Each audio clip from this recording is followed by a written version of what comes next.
Sarah Martinez had always been different from other girls in her small Texas town.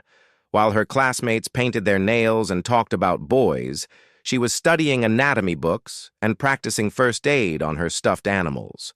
Her father, a retired Army sergeant, noticed her natural instinct to help others and encouraged her unusual interests. When Sarah turned 18, she shocked everyone by announcing her intention to join the Navy. Her mother cried for days, begging her to reconsider.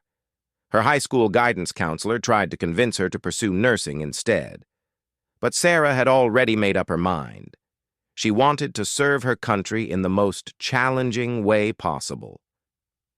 The Navy recruiter was skeptical when this petite, soft-spoken girl walked into his office asking about combat medic training. At 5 feet 4 inches and barely weighing 125 pounds, Sarah didn't look like typical military material. But there was something in her eyes that made him take her seriously, a determination that couldn't be faked.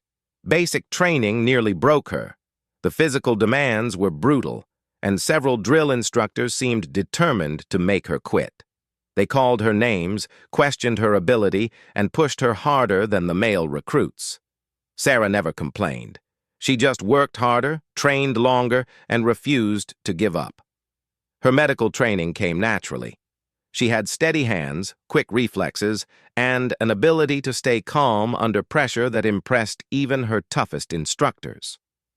When it came time to choose specializations, Sarah surprised everyone again by volunteering for Special Operations medical training. The SEAL Medic program was legendary for its difficulty. Only a handful of people even qualified to attempt it, and fewer still actually completed the training. Sarah was one of only 3 women ever accepted into the program. The other 2 had already dropped out. For 8 months, she endured training that pushed the limits of human endurance. She learned to perform surgery in complete darkness, treat gunshot wounds while under fire, and keep soldiers alive in conditions that would terrify most doctors. Her instructors threw everything at her, testing not just her medical knowledge but her mental toughness. During one particularly brutal exercise, Sarah was forced to operate on a realistic dummy while explosions went off around her and instructors screamed in her ears. Her hands never shook. When she finished the procedure perfectly, even the most skeptical instructor had to admit she belonged there. After graduation, Sarah was assigned to SEAL Team 7. The team members were initially resistant to having a female medic, but Sarah quickly proved herself invaluable. She saved 3 lives in her first deployment, working under conditions that would have challenged the most experienced military surgeons. Over the next 4 years, Sarah completed 6 combat deployments in Afghanistan and Iraq. She saw things that no human being should ever have to witness. She held dying soldiers in her arms, performed amputations in bombed-out buildings, and worked tirelessly to keep her team alive in the world's most dangerous places. The stress began to take its toll. Sarah started having nightmares, panic attacks, and periods of intense depression, but she never talked about it. Military culture, especially in special operations, didn't encourage vulnerability. Seeking help was seen as weakness, and weakness could get people killed. Her team members noticed changes in Sarah's behavior, but she always brushed off their concerns. She would work longer hours, volunteer for extra duties, and push herself harder than anyone else. It was her way of proving she was still capable, still worthy of their trust. During her final deployment, something inside Sarah finally broke. After a particularly horrific battle where she lost 2 patients despite her best efforts, she found herself unable to cope. She began to withdraw from her teammates, speaking only when necessary and avoiding eye contact during briefings. The breaking point came during what should have been a routine mission. Sarah's team was providing medical support for a village that had been attacked by insurgents. As she worked on a wounded child, something triggered a massive panic attack. Her hands started shaking uncontrollably, her vision blurred, and she couldn't catch her breath. She managed to stabilize the patient, but barely. That night, alone in her tent, Sarah made a decision that would change everything. She couldn't continue like this. She needed help, even if it meant ending her military career. The next morning, Sarah submitted a request to speak with the base psychiatrist. Her commanding officer was surprised, but supportive. Mental health resources had improved significantly in recent years, and there was less stigma attached to seeking help. Dr. Patricia Williams was a civilian contractor who specialized in treating combat veterans. She had worked with hundreds of soldiers suffering from post-traumatic stress, but Sarah's case was unique. Female combat veterans faced different challenges, and female special operations veterans were virtually unheard of. During their first session, Sarah sat in complete silence for almost 30 minutes. When she finally spoke, her voice was barely above a whisper. She told Dr. Williams about the nightmares, the panic attacks, and the overwhelming sense of guilt she carried about the soldiers she couldn't save. Dr. Williams diagnosed Sarah with severe PTSD and recommended immediate medical leave. Sarah was devastated. Her identity was so wrapped up in being a medic that she couldn't imagine who she would be without it. But she also knew she couldn't continue putting her team at risk. The Military Medical Board agreed with Dr. Williams's assessment and granted Sarah a medical discharge with full honors. She was awarded several commendations for her service, including a Bronze Star for valor. But the recognition felt hollow. In her mind, she was damaged goods, a failure who couldn't handle the pressure. Returning to civilian life was harder than any military training Sarah had endured. She moved back to her hometown in Texas, but everything felt foreign. People complained about trivial problems while she struggled with memories of life and death situations. Simple tasks like grocery shopping became overwhelming challenges. Sarah's parents tried to help, but they didn't understand what she was going through. Her father, despite his own military background, had never seen combat. Her mother wanted to treat her like the little girl who had left home years earlier. Neither approach worked. For months, Sarah barely left her bedroom. She spent her days staring at the ceiling, replaying missions in her head, and wondering what she could have done differently. She refused invitations from old friends and avoided any conversation about her military service. The isolation was destroying her. Sarah knew she needed to find a purpose, something to give her life meaning again. She considered going to medical school, but the thought of being in a hospital environment triggered panic attacks. Traditional medicine felt too clinical, too removed from the hands-on healing she had practiced in combat. One day, while browsing job listings online, Sarah saw an advertisement for a position at a local veterans support center. They were looking for someone to help with their peer counseling program. The idea intrigued her. Maybe she could use her experience to help other veterans who were struggling with similar issues. The interview was challenging. Sarah had to discuss her military service in detail, something she had avoided doing since returning home. But the center director, a Vietnam veteran named Michael Rodriguez, understood what she was going through. He had dealt with his own struggles after returning from war. Michael offered Sarah the position on the spot. He told her that her unique background and personal experience with PTSD made her exactly what the program needed. Sarah accepted, hoping that helping others might help her find her own path to healing. The work was emotionally demanding, but rewarding. Sarah met with veterans from all branches of service, all struggling with the transition back to civilian life. Some had physical injuries, others dealt with invisible wounds like PTSD. All of them needed someone who understood their experience.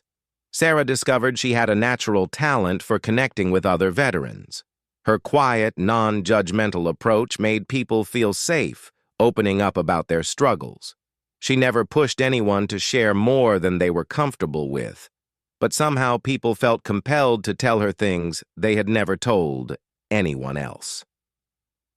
Word spread quickly about the new counselor at the Veterans Center. Veterans drove from hours away just to meet with Sarah. They called her Doc, a nickname that made her feel connected to her military identity again. For the first time since her discharge, Sarah felt like she was making a difference. But Sarah still struggled with her own demons.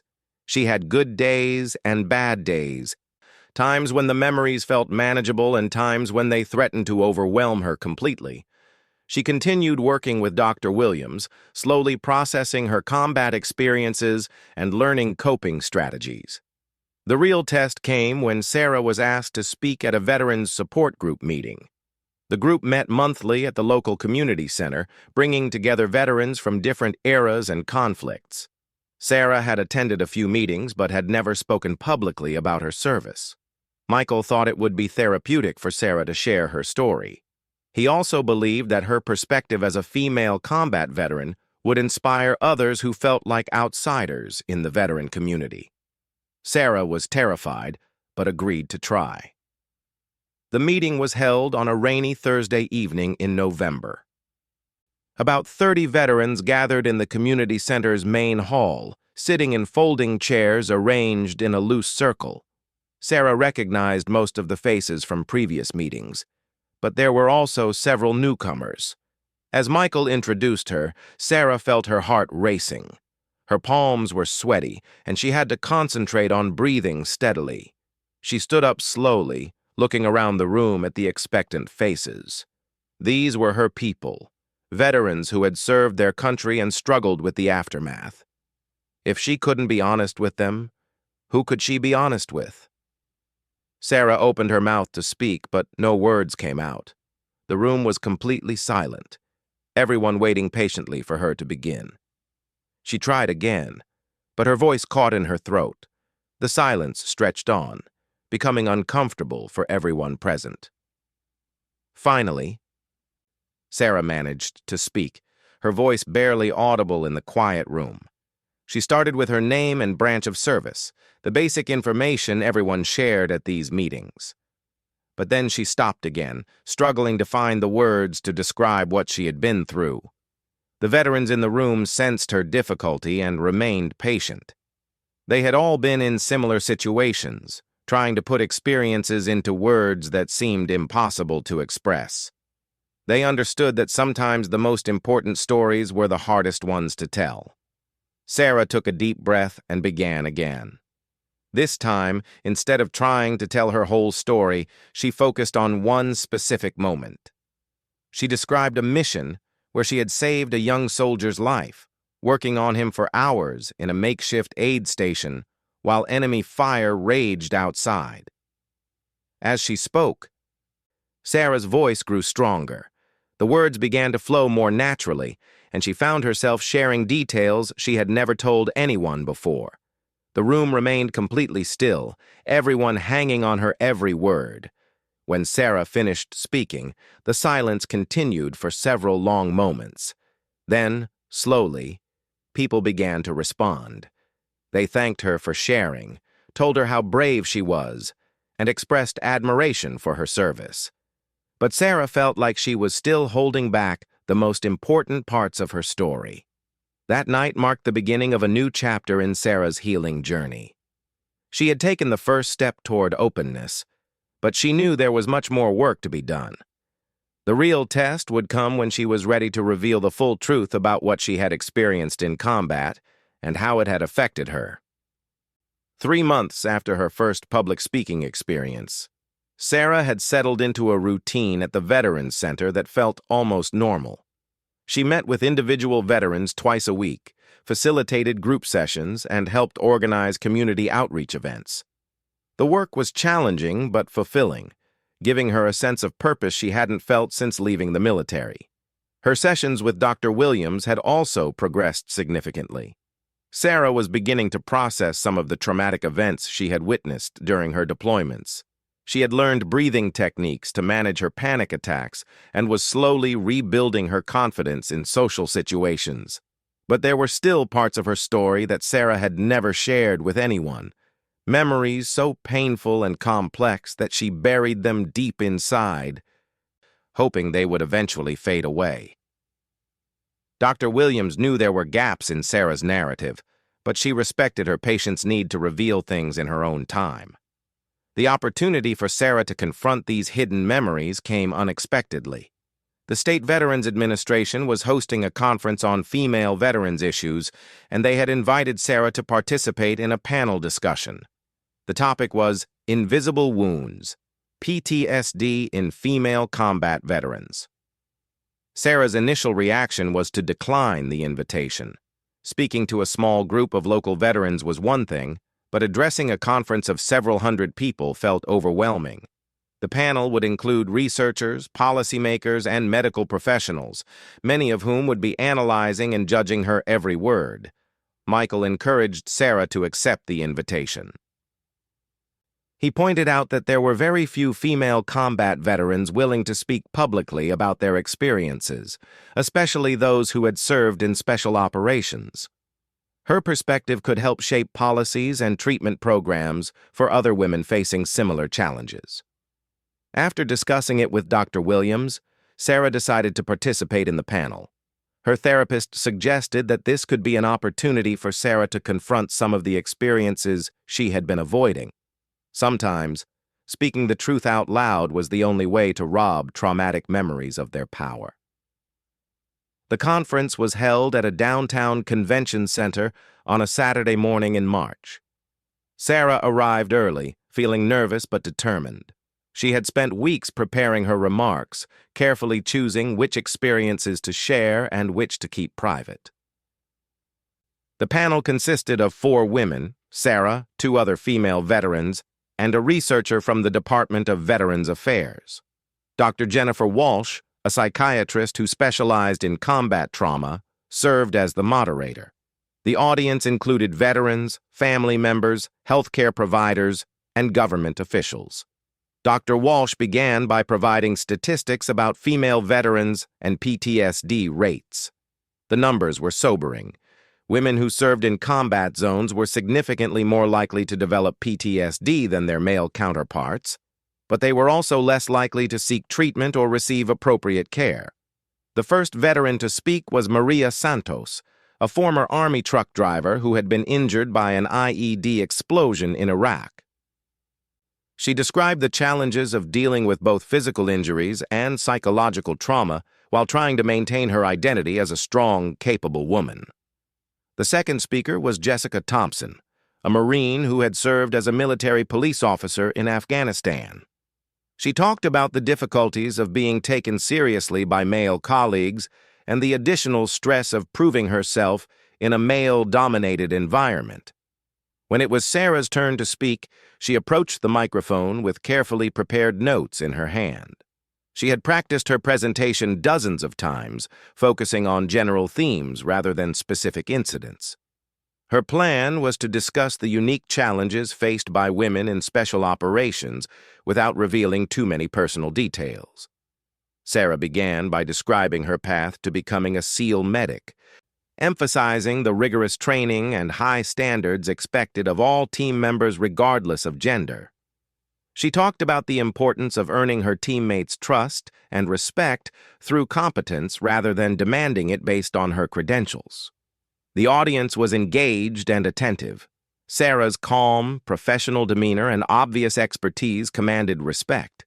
She fielded several questions about training procedures and team dynamics, answering with the authority of someone who had lived through these experiences.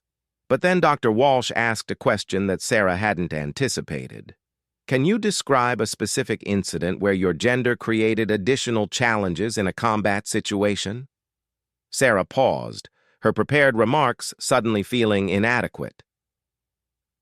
The honest answer to that question would require her to reveal one of the most painful experiences of her military career, something she had never discussed with anyone, not even Dr. Williams.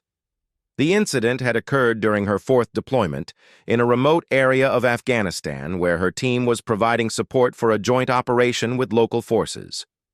They had set up a temporary medical station in an abandoned school building, treating both American casualties and wounded Afghan civilians. Late one night, a young Afghan woman had been brought to the station. She had been severely beaten and sexually assaulted by insurgents who suspected her of providing information to coalition forces. The woman was barely conscious, suffering from internal injuries that required immediate surgery.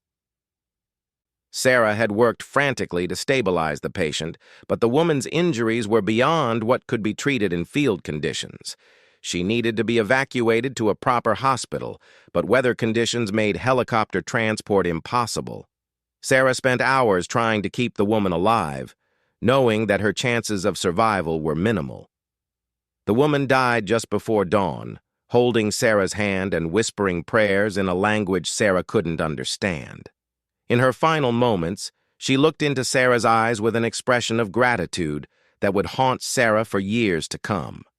What made the experience even more traumatic was the reaction of some of the Afghan military personnel who had brought the woman to the station.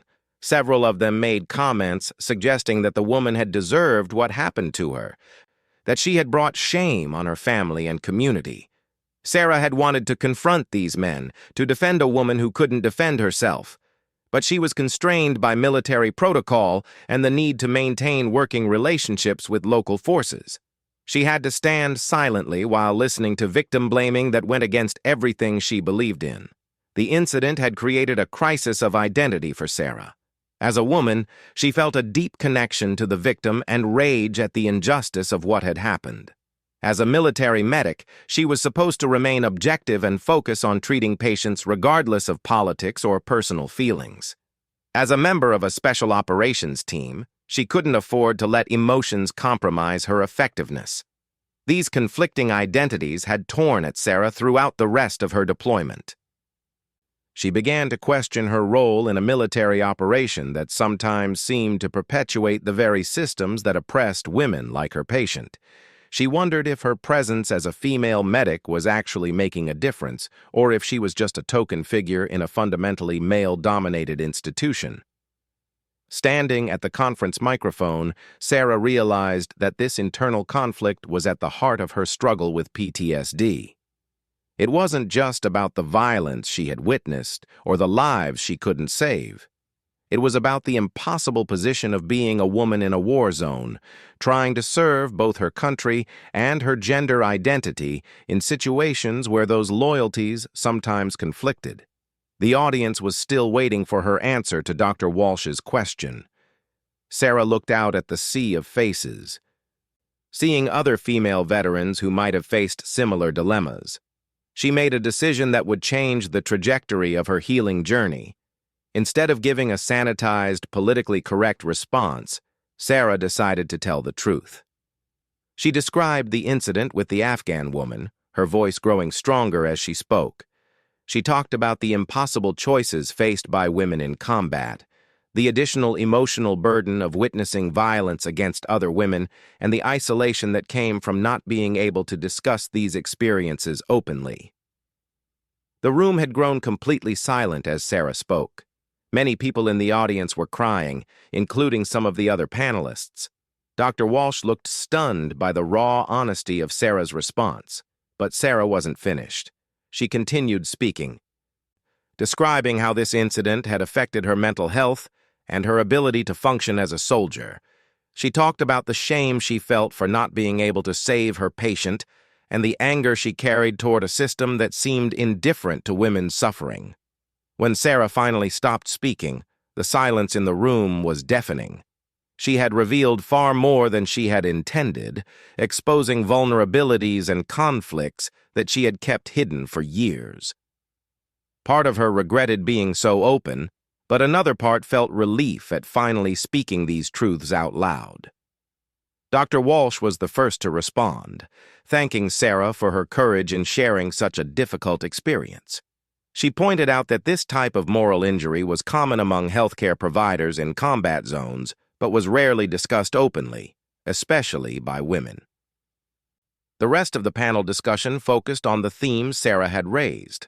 Other audience members shared their own experiences with moral injury and gender-specific trauma. The conversation became more honest and substantive than anyone had expected. After the panel ended, Sarah was approached by dozens of people who wanted to thank her for speaking out. Many were female veterans who had similar experiences but had never found the words to describe them.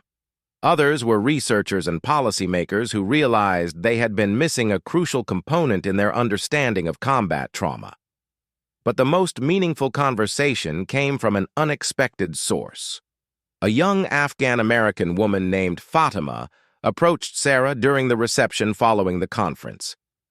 She introduced herself as a medical student whose family had fled Afghanistan when she was a child. Fatima told Sarah that she had been inspired by her story, particularly her description of treating the Afghan woman. She said that hearing about Sarah's commitment to helping her patient, despite the cultural and political obstacles, had motivated her to specialize in treating refugees and victims of violence.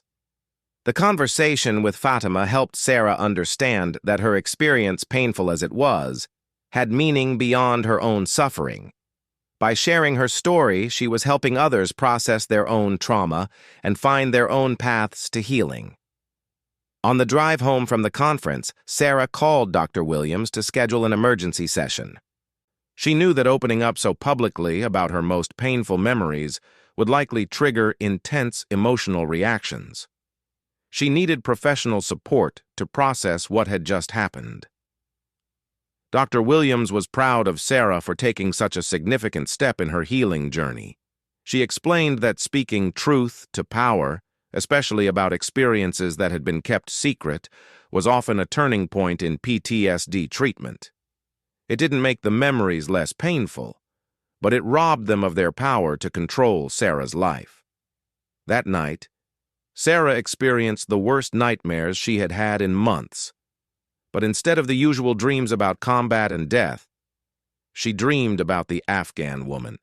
In the dream, the woman was alive and healthy, thanking Sarah for refusing to let her story be forgotten. Sarah woke up feeling emotionally drained, but also strangely peaceful. For the first time since returning from combat, she felt like she had honored the memory of someone she couldn't save. By speaking about the injustice that woman had faced, Sarah had given her a voice that extended beyond her death. The conference marked a turning point in Sarah's public advocacy. She began accepting more speaking engagements, each time sharing a little more of her authentic experience. She stopped trying to present herself as a perfect soldier who had overcome all challenges. Instead, she embraced her role as a wounded healer, someone whose scars gave her credibility and wisdom. Word of Sarah's powerful conference presentation spread throughout the veterans community. She began receiving invitations to speak at military bases, medical conferences, and policy forums. Each speaking opportunity was a chance to educate others about the unique challenges faced by female combat veterans. But success came with new challenges. The more public Sarah became, the more scrutiny she faced. Some people questioned whether her experiences were representative of other female veterans. Others criticized her for speaking negatively about military operations or for being too emotional in her presentations. The criticism stung, but Sarah had learned to expect it. Speaking truth about difficult topics always generated controversy. She focused on the positive feedback from other veterans who felt heard and understood for the first time. 6 months after the conference, Sarah received an unexpected phone call. It was from a producer at a major television network who had heard about her story. They wanted to feature her in a documentary about female veterans, focusing on her unique perspective as a former SEAL medic. Sarah's first instinct was to decline. She had become more comfortable with public speaking, but television felt like a much bigger step. Once her story was broadcast nationally, there would be no going back to anonymity. After discussing it with Dr. Williams and Michael, Sarah decided to participate in the documentary. She realized that her story could reach an audience that would never attend a veterans conference or read an academic paper. If she could help even one person feel less alone in their struggle, the exposure would be worth it. The documentary filming process was intense and emotional. The producer wanted to capture Sarah's authentic experience, which meant revisiting painful memories in detail. But the crew was respectful and professional, giving Sarah control over what she chose to share. When the documentary aired 6 months later, the response was overwhelming. Sarah received hundreds of emails and letters from veterans, family members, and civilians who had been moved by her story. Many thanked her for helping them understand the complexities of combat trauma and the unique challenges faced by women in the military. But the most meaningful responses came from other female veterans who had served in combat roles. They wrote to thank Sarah for giving voice to experiences they had never been able to articulate. Many said that seeing her on television had inspired them to seek help for their own PTSD. The documentary also caught the attention of policymakers in Washington. Sarah was invited to testify before a congressional committee that was reviewing veterans' mental health programs. This was an opportunity to advocate for policy changes that could help thousands of veterans receive better care. As Sarah prepared for her congressional testimony, she reflected on how far she had come from the silent, isolated woman who had returned from deployment 3 years earlier. She had found her voice not by overcoming her trauma, but by learning to speak about it honestly and courageously. The journey wasn't over. Sarah still had difficult days when the memories felt overwhelming. She continued working with Dr. Williams and took medication to manage her symptoms. But she had learned that healing didn't mean forgetting or pretending that painful experiences hadn't happened. Instead, healing meant integrating those experiences into a broader understanding of who she was and what she could contribute to the world. Her wounds had become a source of wisdom and strength, allowing her to help others who were struggling with similar challenges. Standing outside the congressional building on the morning of her testimony, Sarah thought about the Afghan woman whose death had haunted her for so long. She realized that by speaking out about that experience, she was ensuring that woman's suffering hadn't been meaningless. Sarah was no longer hurt and wordless. She had found her voice, and she was determined to use it to make a difference. The room that had gone still when she first spoke about her battlefield experiences would soon witness her most important testimony yet. The congressional hearing room was packed with lawmakers, veterans advocates, military officials, and media representatives. Sarah sat at the witness table, her hands folded calmly in front of her, but her heart racing with anticipation. This was the largest audience she had ever addressed, and the stakes couldn't be higher. Congressman Robert Hayes, the committee chairman and a Vietnam veteran himself, called the hearing to order. The purpose was to examine gaps in mental health services for veterans, with special attention to the unique needs of women who had served in combat roles.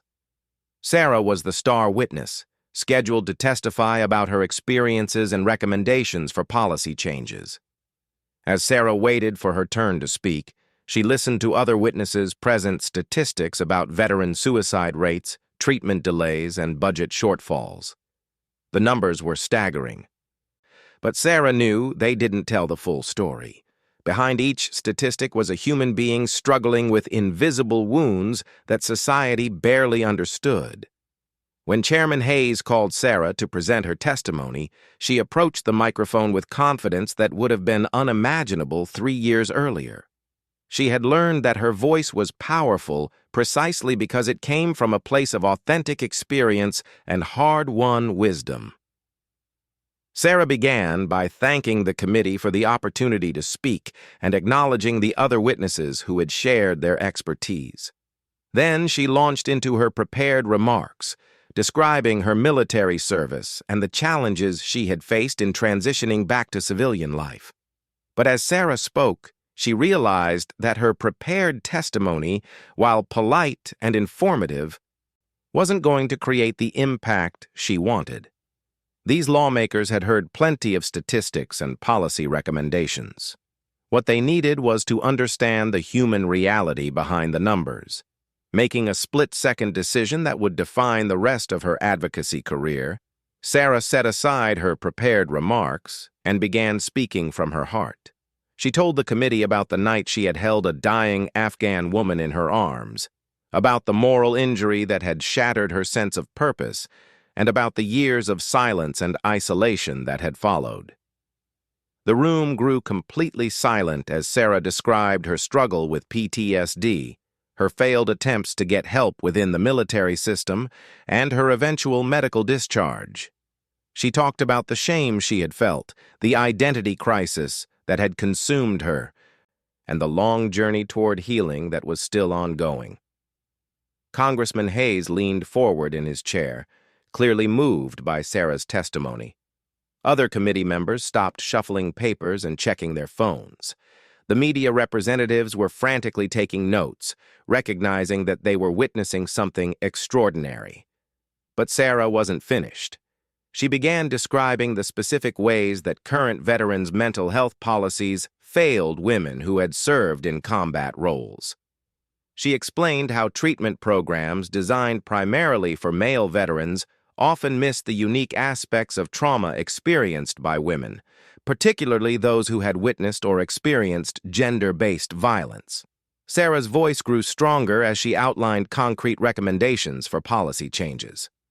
She called for specialized training for mental health providers working with female veterans, dedicated funding for research on gender-specific trauma, and policy changes that would make it easier for women to access treatment without fear of career consequences. The power of Sarah's testimony wasn't just in her policy recommendations, though those were well-researched and thoughtful. The real impact came from her willingness to be completely vulnerable in front of powerful people who could make a difference. She was putting her own pain and struggle on display in service of helping others who couldn't speak for themselves. When Sarah finished speaking, the hearing room remained silent for several long moments. Chairman Hayes was the first to respond, thanking her for her courage and service.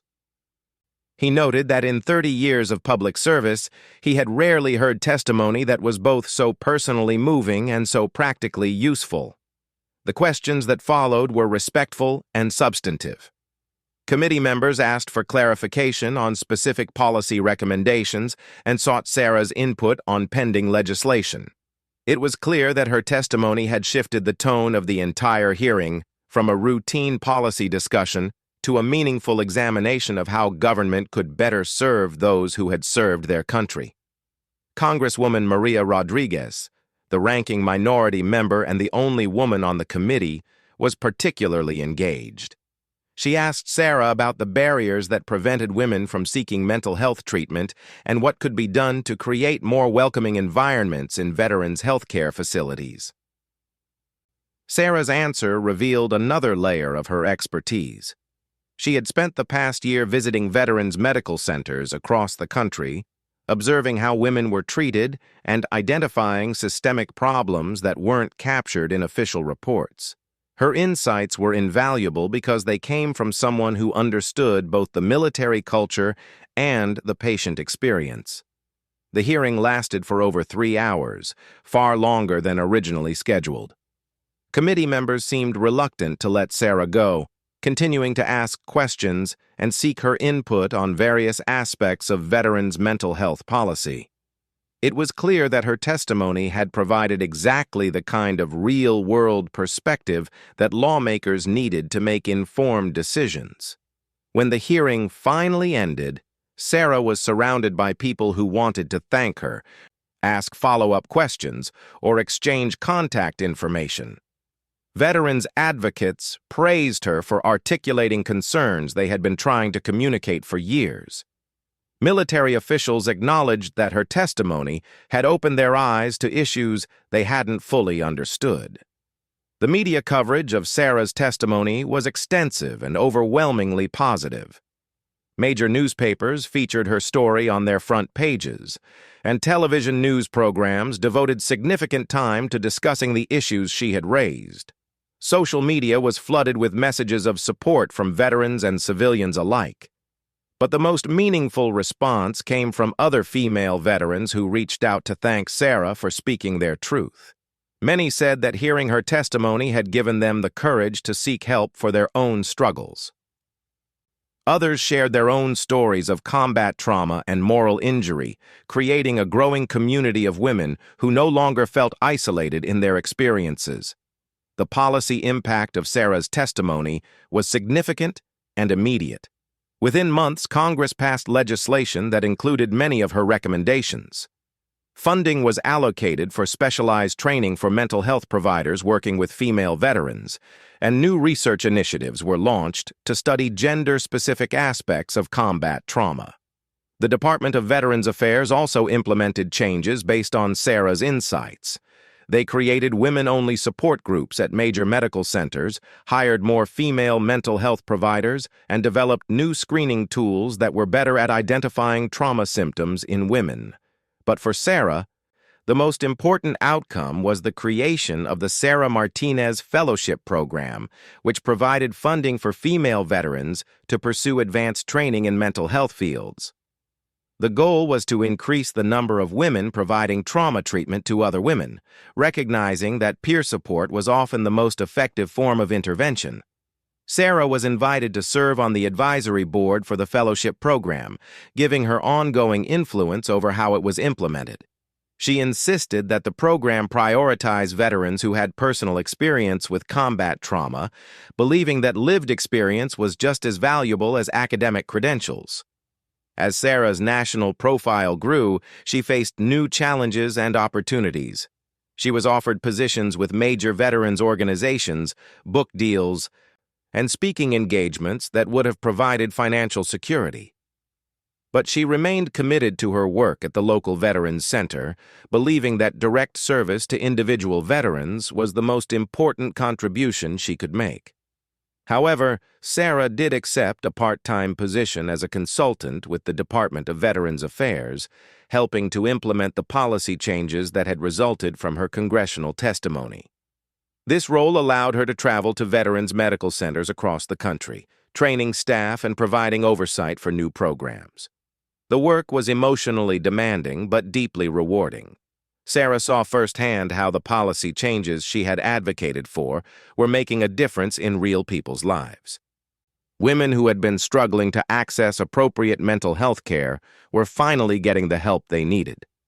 One particularly meaningful visit was to a medical center in California, where Sarah met with a group of female veterans who had recently returned from deployments in Iraq and Afghanistan. These women were dealing with fresh trauma, and many were resistant to seeking help because they feared it would damage their military careers. Sarah spent an entire day with this group, sharing her own story and helping them understand that seeking help was a sign of strength, not weakness. She talked about the importance of addressing trauma early before it became entrenched and more difficult to treat. By the end of the day, several of the women had agreed to participate in the center's treatment programs. One young Marine told Sarah that hearing her story had changed her perspective entirely. She had thought that PTSD meant she was broken and worthless, but Sarah's example showed her that trauma survivors could not only heal, but also help others heal. These individual interactions reminded Sarah why her public advocacy was so important. Every speech she gave, every policy recommendation she made, and every interview she conducted had the potential to reach someone who desperately needed to hear her message. As the first anniversary of her congressional testimony approached, Sarah reflected on how dramatically her life had changed. 3 years earlier, she had been a broken, isolated woman who couldn't speak about her experiences without breaking down. Now she was a nationally recognized advocate whose voice was helping to reshape how society understood and treated combat trauma. But Sarah also understood that her healing journey was ongoing. She still had difficult days when the memories felt overwhelming. She continued working with Dr. Williams and had developed a network of other veteran advocates who provided mutual support and accountability. The difference was that Sarah no longer felt ashamed of her struggles or tried to hide her vulnerabilities. She had learned that authenticity was more powerful than perfection, and that her scars were a source of credibility rather than weakness. Sarah's story had also evolved beyond her own experience. She had become a symbol of hope for thousands of veterans who had felt voiceless and forgotten. Her willingness to speak truth about difficult topics had created space for others to tell their own stories and seek their own healing. The ripple effects of Sarah's advocacy continued to spread. Medical schools began incorporating her testimony into their curricula, helping future doctors understand the unique aspects of combat trauma. Military leaders referenced her recommendations when developing new policies for supporting service members' mental health. Most importantly, the culture around mental health in the military began to shift. Sarah's example showed that seeking help wasn't career suicide, but rather a responsible way to maintain readiness and effectiveness. Her story encouraged other high-performing veterans to acknowledge their struggles and seek appropriate treatment. On a personal level, Sarah had found peace with the memories that had once tormented her. She still grieved for the patients she couldn't save, including the Afghan woman whose death had triggered her deepest trauma. But she had learned to honor their memories through her advocacy work, rather than being consumed by guilt and regret. Sarah's relationship with her military identity had also evolved. She no longer saw herself as a failed soldier who couldn't handle the pressure. Instead, she understood that her service had continued after her medical discharge, taking a different form but remaining just as important to her country's security and well-being. The young woman who had once sat in silence in a congressional hearing room, unable to speak about her battlefield experiences, had found her voice and used it to change the world. Sarah Martinez was no longer hurt and wordless. She had become a powerful advocate whose testimony continued to resonate in policy halls and treatment centers across the nation. Her journey from silence to advocacy proved that healing was possible, even from the deepest wounds. More importantly, it showed that trauma survivors could transform their pain into purpose, using their experiences to help others and create positive change in the world. As Sarah looked toward the future, she knew there was still work to be done. Too many veterans were still struggling in silence, and too many barriers remained to accessing appropriate mental health care. But she also knew that progress was possible when people had the courage to speak their truth and fight for what was right. The room that had once gone still when Sarah exposed her battlefield history had become the launching point for a movement that was changing how America cared for its veterans. And at the center of that movement was a woman who had learned that her voice, no matter how scarred or uncertain, was exactly what the world needed to hear.